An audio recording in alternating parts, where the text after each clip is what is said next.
I'm standing in my childhood bedroom at 32 years old, holding a foreclosure notice in one hand and my phone in the other. The same pink walls that once felt like safety now feel like a prison as I dial my mom's number with shaking fingers. Mom, I need help. Oh, honey, what's wrong? The concern in her voice gives me hope. Maybe this time will be different. Maybe this time she won't. I'm about to lose my house. The bank is foreclosing and I need $15,000. I know it's a lot, but. Sweetie, you need to ask your dad about that kind of money. And there it is. The words that have defined my entire relationship with both my parents. Drop a comment with your city if you've ever felt caught between your parents like this. 3 hours later, I'm sitting across from my dad at his favorite diner. He orders his usual coffee, black, and I can barely touch my water. Dad, I called Mom about the house situation, and she said to talk to you. He sets down his cup with that familiar sigh. Your mother handles all the financial decisions in our house, Emma. You know that. Did you explain everything to her? She literally told me to ask you. Well, she's better with numbers than I am. Maybe try her again. I stare at him across the table. This man who taught me to ride a bike, who walked me down the aisle at my wedding just 3 years ago. The same man who's now bouncing me back to my mother like I'm a ping pong ball. Dad, I'm losing my house in 30 days. That's terrible, honey. Your mom will know what to do. I want to scream. I want to flip this table and demand that one of them, just one of them, steps up and acts like my parent. Instead, I nod and gather my purse. Thanks for the coffee. Let me back up and tell you how I got here, because this story doesn't start with the foreclosure notice. It starts 24 years ago, when I was 8 years old and asked my mom if I could have friends over for my birthday. Ask your dad, she said, not looking up from her magazine. So I found my dad in the garage. Mom said to ask you about my birthday party. Your mom's in charge of party planning, he replied, not looking up from his workbench. Even as a kid, I knew something was wrong with this picture, but I learned to navigate it. I became the family translator, the go-between, the one who figured out how to get things done by asking the right parent the right question at the right time. When I needed help with homework, Mom said ask Dad because he was the smart one. When I needed to talk about friends or feelings, Dad said ask Mom because she was better with that stuff. When I wanted to join soccer, they both said ask the other because they needed to discuss it together first, but they never actually discussed anything. By the time I was 16, I'd stopped asking for much of anything. College applications? I figured them out myself. Prom dress shopping? I went with my best friend Sarah and her mom. When I got into 3 different universities, I called them both with the good news. Mom, that's wonderful, honey. Your dad will be so proud. Dad, congratulations. Your mom must be thrilled. Neither of them asked which school I was choosing or how I planned to pay for it. I chose the state school with the best financial aid package and worked 3 jobs to cover what the scholarships didn't. They came to graduation, sat in different sections because they couldn't find each other in the crowd, and both told me how proud they were. But when the photographer asked for family pictures, they stood on opposite sides of me like bookends, smiling for the camera while maintaining maximum distance from each other.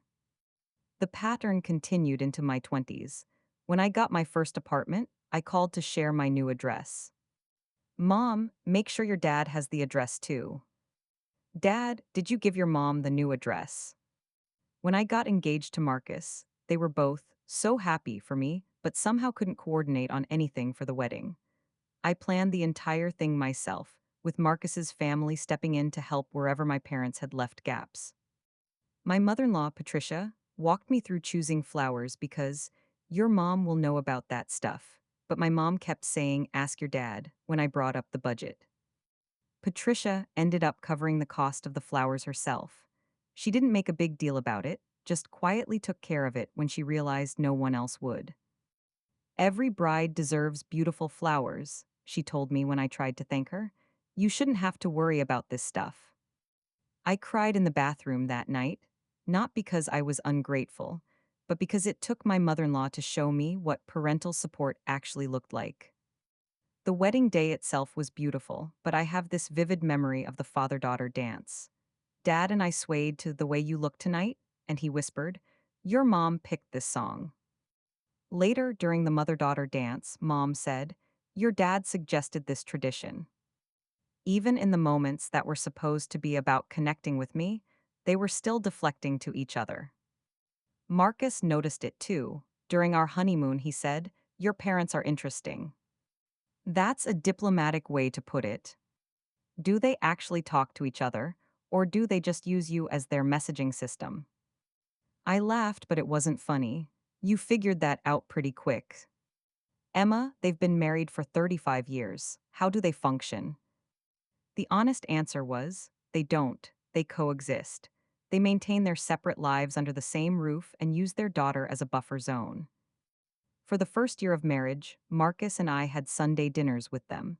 Without fail, every conversation went like this: "Mom, Marcus, you should ask Emma's dad about fixing that fence." "Dad, Marcus should talk to Emma's mom about when would be good for that." Eventually, Marcus stopped coming. He never said why, but I knew. It was exhausting to be around them, like trying to have a conversation with two people who were both wearing headphones. When we bought our house 2 years ago, the down payment came entirely from Marcus's savings and a loan from his parents. I didn't even bother asking mine for help because I already knew how it would go.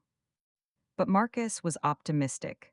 "They love you, Em. They'll want to help with something this big." So I called them both, separately, because calling them together had never worked. "Mom, a house, how exciting. Your dad will have so many opinions about the inspection." "Dad, that's a big step. Your mom will want to help you decorate." Neither offered financial help. Neither asked about the mortgage or whether we could afford it. They both came to the housewarming party, brought separate gifts, and spent the entire time asking me to relay messages to each other. "Tell your father the bathroom renovation looks nice. Ask your mom if she wants more wine." They were standing 6 feet apart.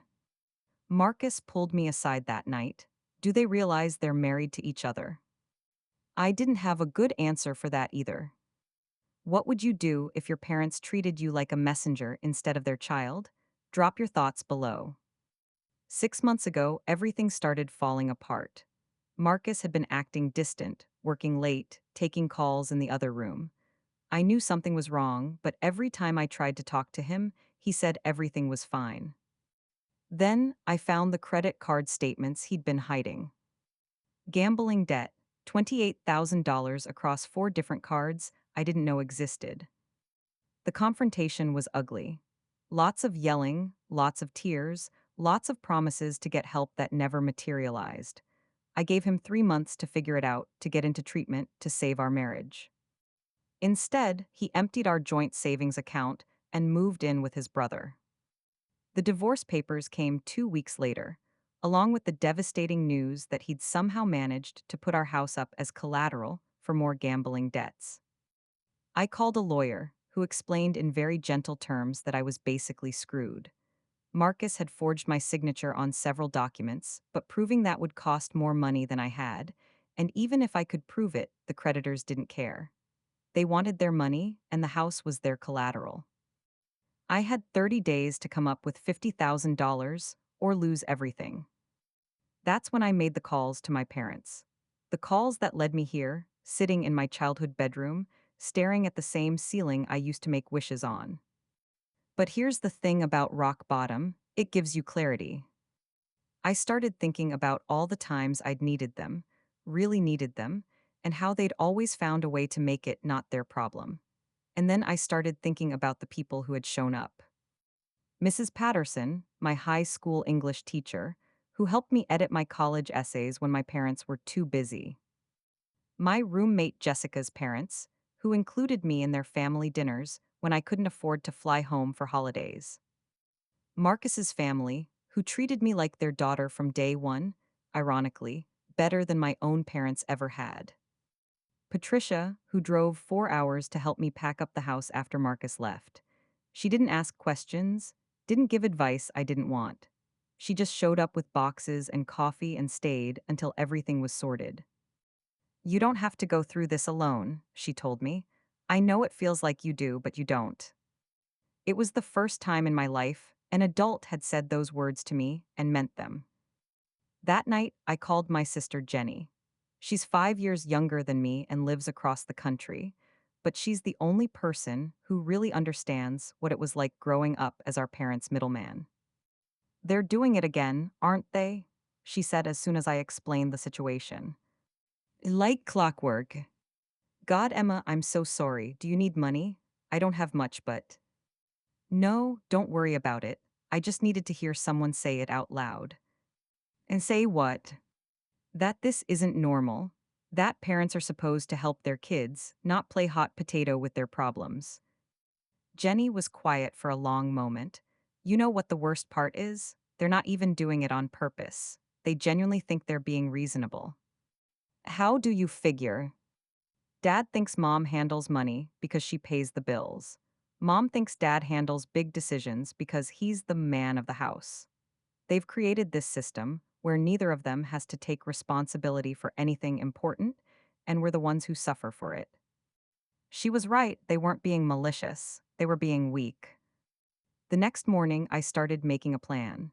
Not a plan to get the money, I was pretty sure that ship had sailed. A plan to finally, once and for all, show them exactly how their deflection had affected their daughters. I spent 3 days researching and writing. I made lists, gathered documents, and prepared for conversations I should have had years ago. Because here's what I realized: I'd been enabling them my entire life. Every time I accepted their deflection, every time I figured things out myself instead of demanding they step up, every time I smiled and nodded when they bounced me between them like a rubber ball, I was teaching them that their behavior was acceptable. Well, I was done being acceptable. The plan was simple. I was going to ask each of them for help one more time. But this time, I wasn't going to accept ask your mom or ask your dad as an answer. This time, I was going to push back.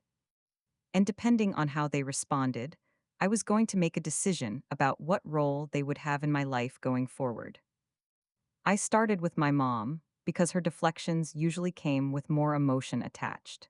She was easier to read, and I figured I'd get a clearer sense of whether this was about capability or just habit. I drove to her house on a Tuesday morning when I knew Dad would be at his weekly golf game. She was in the garden, which meant she was in a good mood. Mom only gardened when she felt optimistic about things. Emma, what a nice surprise. I was just thinking about calling you. Hi, Mom, can we talk inside? Something in my tone made her look up sharply. Of course, honey, is everything okay? We sat at her kitchen table, the same one where I'd done homework as a kid, while she cooked dinner and hummed to herself. But today, the familiarity felt suffocating instead of comforting. Mom, I need to ask you something, and I need you to really listen to what I'm saying. Okay. I'm about to lose my house. Marcus left me with gambling debts, and I have 3 weeks to come up with $50,000 or I lose everything. I need help. Her face went through several expressions: surprise, concern, calculation. I watched her process the information, and I could see the exact moment she started formulating her deflection. Oh, honey, that's terrible. Have you talked to your father about this? I'm talking to you. But, sweetheart, you know your dad is better with financial things. Mom, you've been married to him for 35 years. You manage the household budget. You handle the bills. You know exactly how much money you have and what you can afford to do. She shifted uncomfortably in her chair. Well, yes, but something this big. Is what exactly? Too big for you to handle? Too important for you to make a decision about? Zemma, I don't like your tone. And I don't like being treated like I'm not your daughter. The words hung in the air between us. She stared at me like I'd slapped her. What is that supposed to mean? It means that for 32 years, every time I've needed something from you, you've sent me to Dad. And every time I've needed something from him, he's sent me back to you. I am your child, Mom, both of your child, and I'm tired of being bounced back and forth like you're playing some kind of game. Her eyes filled with tears, but I didn't stop. Do you know that Marcus's mother helped plan our wedding because you kept telling me to ask Dad about everything? Do you know that I learned to drive from my friend's dad because when I asked you, you said Dad should teach me since he was the better driver? Do you know that I've felt like an orphan my entire life despite having two living parents? That's not fair, Emma. We've always been here for you. Have you, though? Because being here and being present are two different things. She was crying now, but I felt nothing. No guilt, no urge to comfort her, no instinct to take back my words. Just a cold, clear certainty that this conversation was 20 years overdue. So here's my question, Mom. Can you help me save my house or can't you? Emma, you know we'd help if we could, but that's not what I asked. I asked if you can help, yes or no.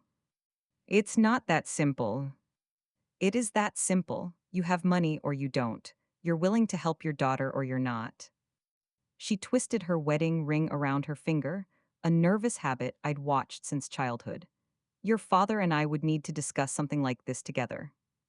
When? Today? Tomorrow? Because I have 3 weeks, Mom. 3 weeks before I lose the only home I've ever felt safe in. I don't know, I'd have to talk to him. Call him right now. Emma, I can't just call him during golf. Yes, you can. You absolutely can. Unless you don't actually want to help, in which case just say that. We stared at each other across the table. This woman who gave birth to me, who raised me, who claimed to love me more than anything, and she couldn't pick up the phone to call her husband about helping their daughter keep her home. I need some time to think about this, she finally said. How much time? A few days. I stood up. Okay, you have until Friday to give me an answer.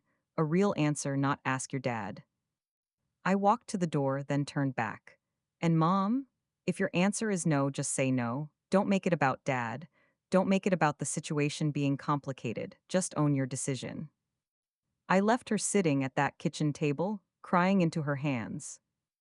The conversation with Dad went almost exactly the same way, except he hid behind logistics instead of emotions.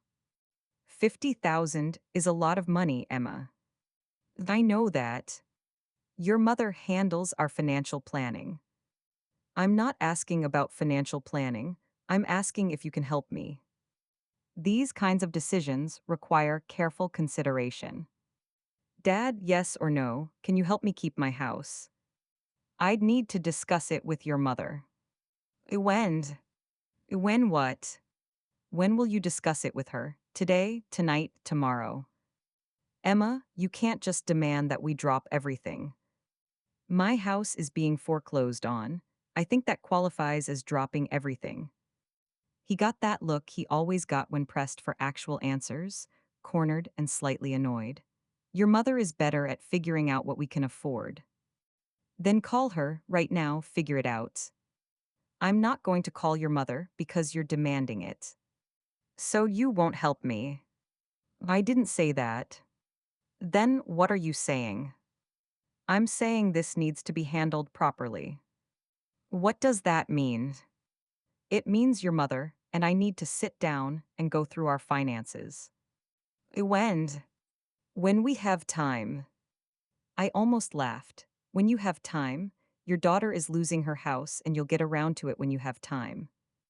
Don't be dramatic, Emma. That's when I lost it. 32 years of being called dramatic for having needs, for wanting my parents to act like parents, for asking them to care about things that mattered to me. You want to know what's dramatic, Dad? What's dramatic is that I've spent my entire life feeling like I don't have parents. What's dramatic is that I learned more about being cared for from my mother-in-law in 3 years than I learned from you in 32. What's dramatic is that I'm sitting here begging you to help me save my home, and you're acting like I'm asking you to donate a kidney. His face hardened. I don't appreciate being spoken to this way. And I don't appreciate being treated like an inconvenience. We stared at each other across his living room. This man who taught me to ride a bike, who cheered at my soccer games, who walked me down the aisle, and he couldn't commit to having a conversation with his wife about helping me. You have until Friday to give me an answer, I said. A real answer. Emma. Friday, Dad, yes or no? I left him standing in his doorway, looking confused and slightly offended. Should I tell them the truth about how their deflection has affected me? Yes or no? Drop your answer below. Friday came and went. Neither of them called. Saturday morning, I got a text from Mom. Your father and I are still discussing your situation. We'll call you soon. Sunday evening, Dad left a voicemail. Emma, your mother wants to talk through some numbers. We'll get back to you this week. Monday, Tuesday, Wednesday, nothing. Thursday, I got another text from Mom. Can we all sit down together this weekend to talk? That's when I knew they'd never intended to help. They were stalling, hoping the problem would resolve itself or that I'd find another solution. They were treating my crisis like an inconvenience they could postpone indefinitely. But I'd already found another solution. Patricia, Marcus's mother, had called me Wednesday night.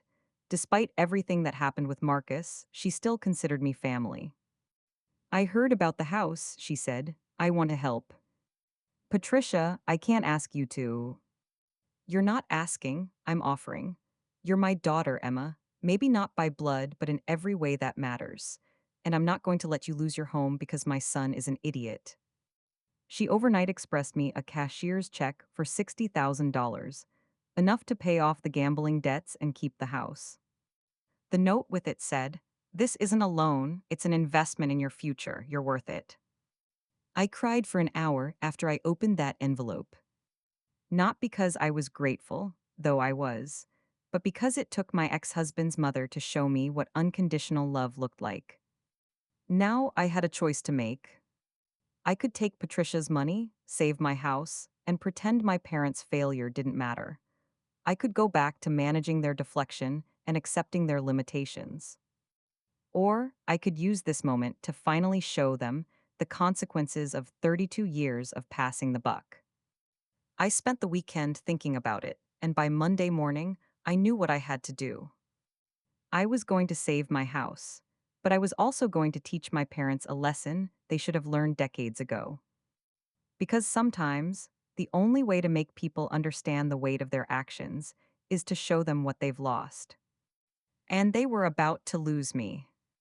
So there I was, holding a $60,000 check from my ex-mother-in-law, while my actual parents spent 2 weeks discussing whether they could help their daughter keep her house. That's when I decided they needed to learn what real consequences look like.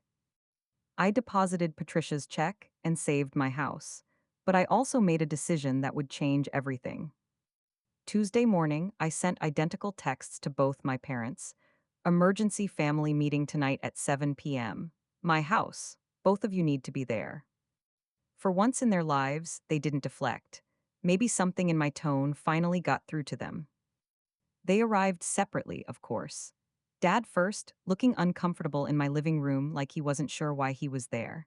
Mom 10 minutes later, carrying a casserole dish like this was a dinner party instead of a reckoning. Should I heat this up? She asked, holding up the dish. Sit down, Mom. Something in my voice made them both freeze. I'd never used that tone with them before, calm, cold, completely done with their nonsense. They sat on opposite ends of my couch, maintaining their usual careful distance from each other. So, Dad said, you wanted to discuss the house situation. Actually, the house situation is resolved. They both looked confused. What do you mean resolved? Mom asked. I pulled out my phone and showed them the bank confirmation. I paid off Marcus's gambling debts. The house is safe. Oh, thank goodness, Mom said, putting her hand over her heart. How did you manage that? Where did you get $50,000? Dad added. Here it was, the moment I'd been planning for 2 weeks. I got it from my family. They both smiled with relief. Well, we're so glad you figured it out, Mom said. Your father and I were just trying to work out the details. Not you, I said quietly. You're not my family. The silence in that room was deafening. Emma, what are you talking about? Dad said. Patricia gave me the money, Marcus's mother, my ex-mother-in-law. She found out I was losing my house and overnight expressed me a check for $60,000. No questions asked, no discussions, no deflecting to someone else. She just showed up. Mom's face went white. Emma, we were trying to help. Were you? Because I asked you 2 weeks ago for help, and you've spent that entire time bouncing me back and forth between each other like you have my entire life. That's not fair, Dad said. We needed time to consider. Consider what? Whether your daughter was worth helping. Whether losing my home was important enough to interrupt your golf game or your gardening. We were being responsible, Mom said, her voice getting defensive. We were trying to make sure we could afford. Stop, my voice cut through her excuses like a knife. Just stop, both of you. I stood up and walked to the mantel, where I'd placed a manila envelope earlier that day. Do you know what this is? They shook their heads. This is 32 years of documentation. Every time you told me to ask the other parent. Every birthday, every graduation, every crisis where you passed me back and forth like I was a problem to be solved by someone else. I opened the envelope and pulled out the first sheet. Age 8, I asked Mom if I could have a sleepover. She said ask Dad. I asked Dad, he said ask Mom. I never got the sleepover. Emma, we don't remember. Age 12, I needed help with a science project.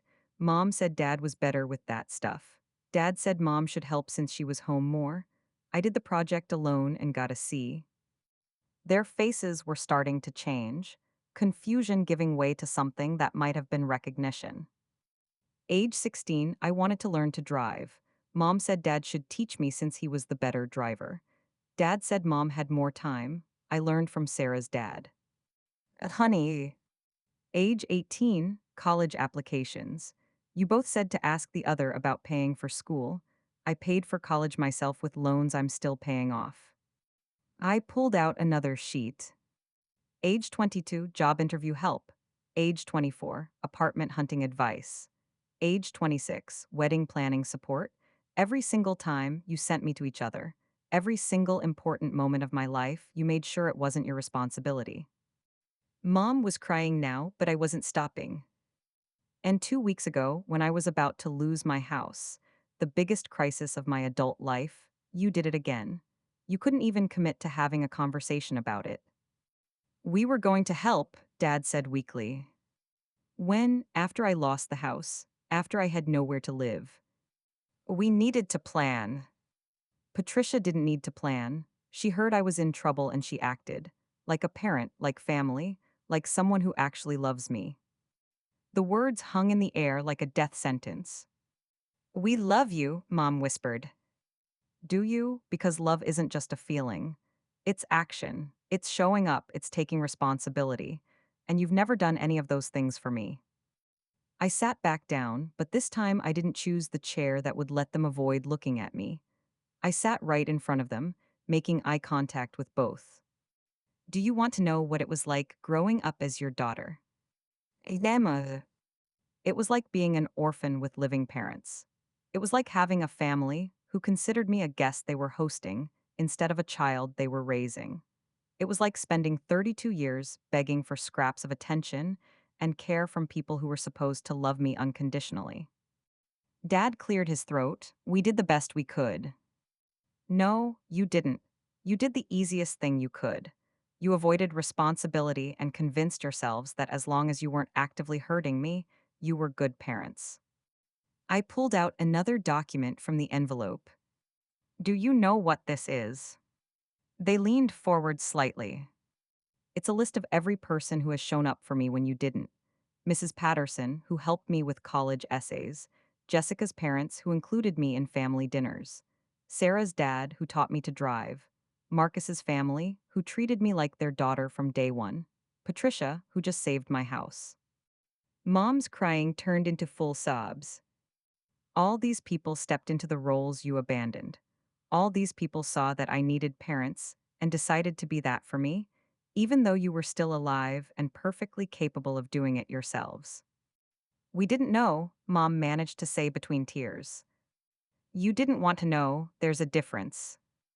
I stood up again and walked to the window. Outside, I could see Mrs. Chen working in her garden. She'd brought me soup every day the week after Marcus left. She barely spoke English, but she showed up. I used to make excuses for you, I said, not turning around. I told myself you were just busy, or that you had your own problems, or that you showed love differently. I spent years trying to convince myself that ask your mom and ask your dad was just your way of making sure I got the best advice. I turned back to face them. But it wasn't about advice, was it? It was about avoiding responsibility.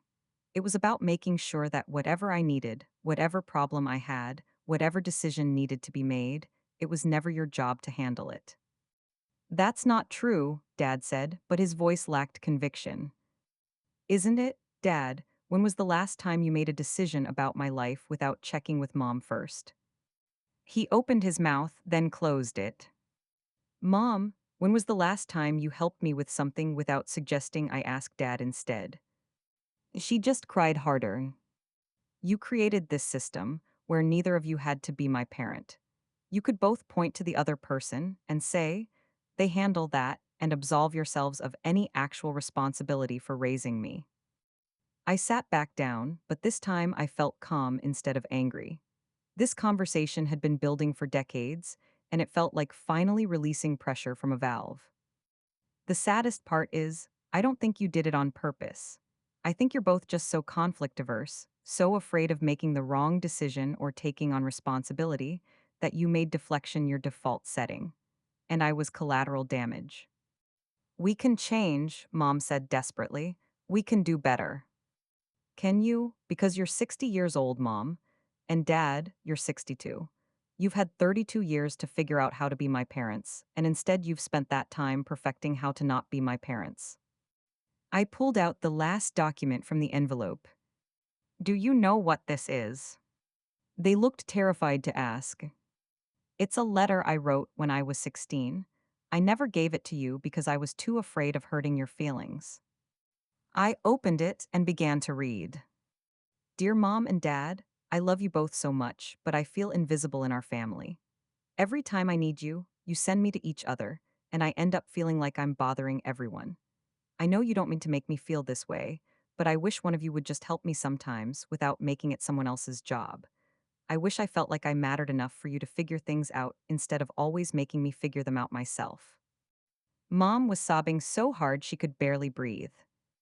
I was 16 years old, and I already understood that my parents saw me as a burden to be managed rather than a daughter to be loved. Emma, please, Dad said, and for the first time in my life, he looked genuinely broken. Please tell us how to fix this. You can't fix 32 years of emotional neglect with a conversation, Dad. But we can try, Mom said. We can do better going forward. I looked at them both, really looked at them. These people who created me, who raised me, who claimed to love me more than anything in the world. And all I felt was exhaustion. Here's what's going to happen, I said. I'm going to take some time to decide what kind of relationship I want to have with you going forward.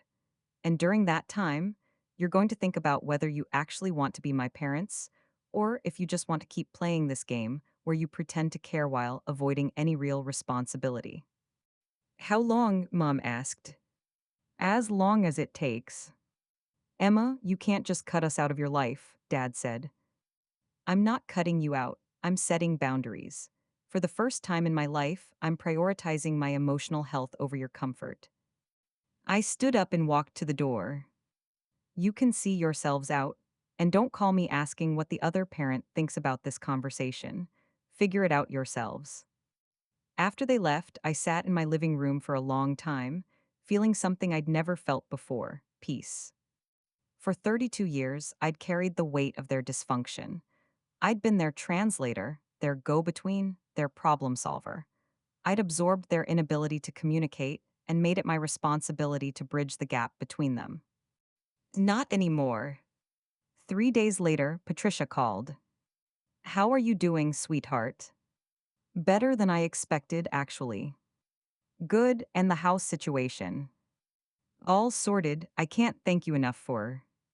Stop, you don't need to thank me, your family. Family, such a simple word, but she meant it in a way my parents never had. Patricia, can I ask you something? And of course. How did you know I needed help? I never called you. Marcus's brother mentioned it, but honestly, Emma, I would have helped whether you asked or not. That's what family does. That's what family does. Not what family should do, or what family might do if it's convenient. What family does. I had a confrontation with my parents, I told her. How did that go? Exactly how you'd expect. A lot of tears, a lot of promises to do better, a lot of defensiveness. And how do you feel about it? Relieved, like I finally said things that needed to be said 30 years ago. Good for you. Sometimes people need to hear hard truths before they can change. What if they don't change? Then you'll know where you stand, and you can make decisions accordingly. That conversation helped me realize something important. I didn't need my parents to validate my feelings or apologize for their failures.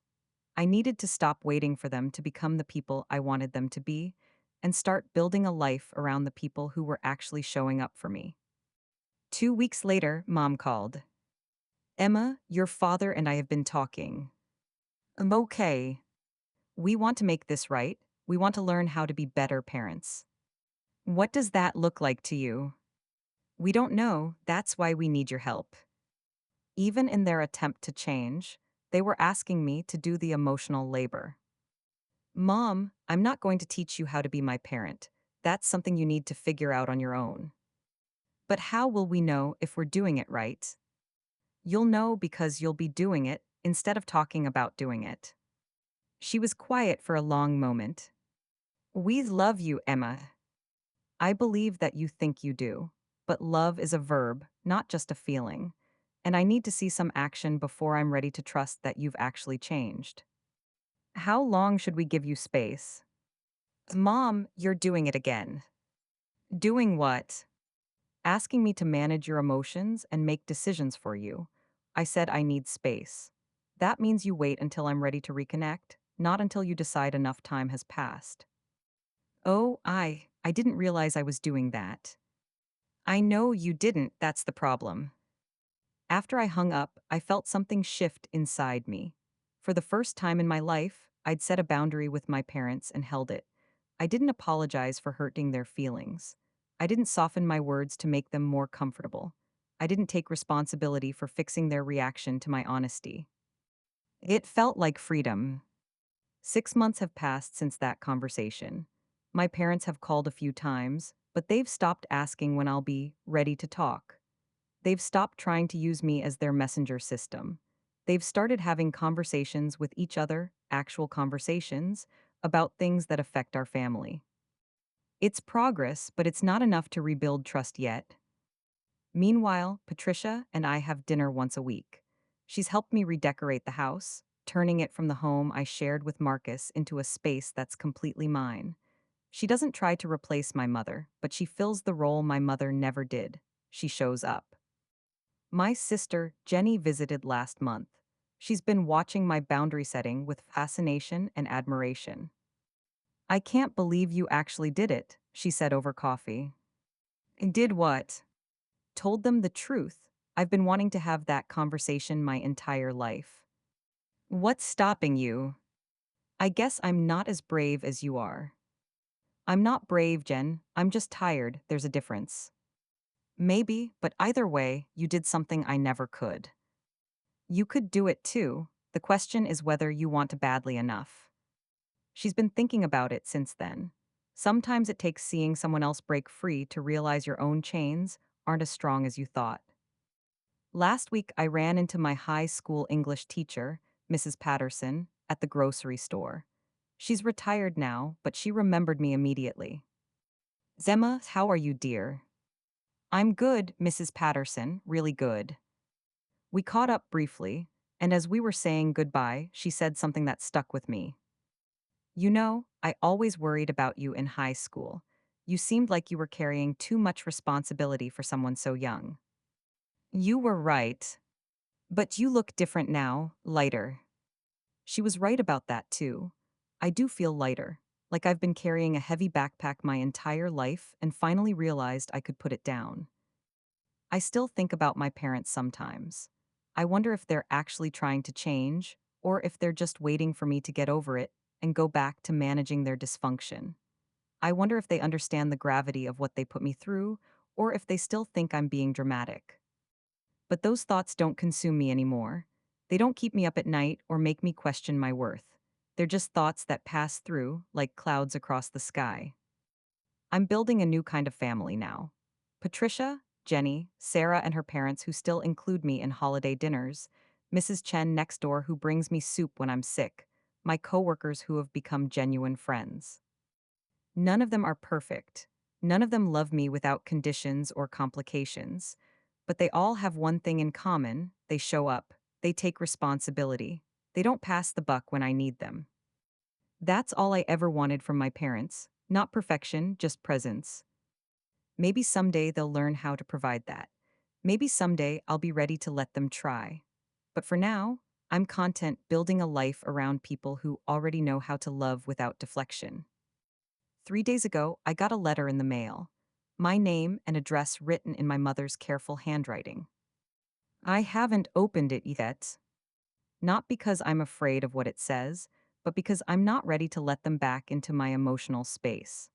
I've worked too hard to build peace in my life to risk having it disrupted by people who haven't proven they've changed.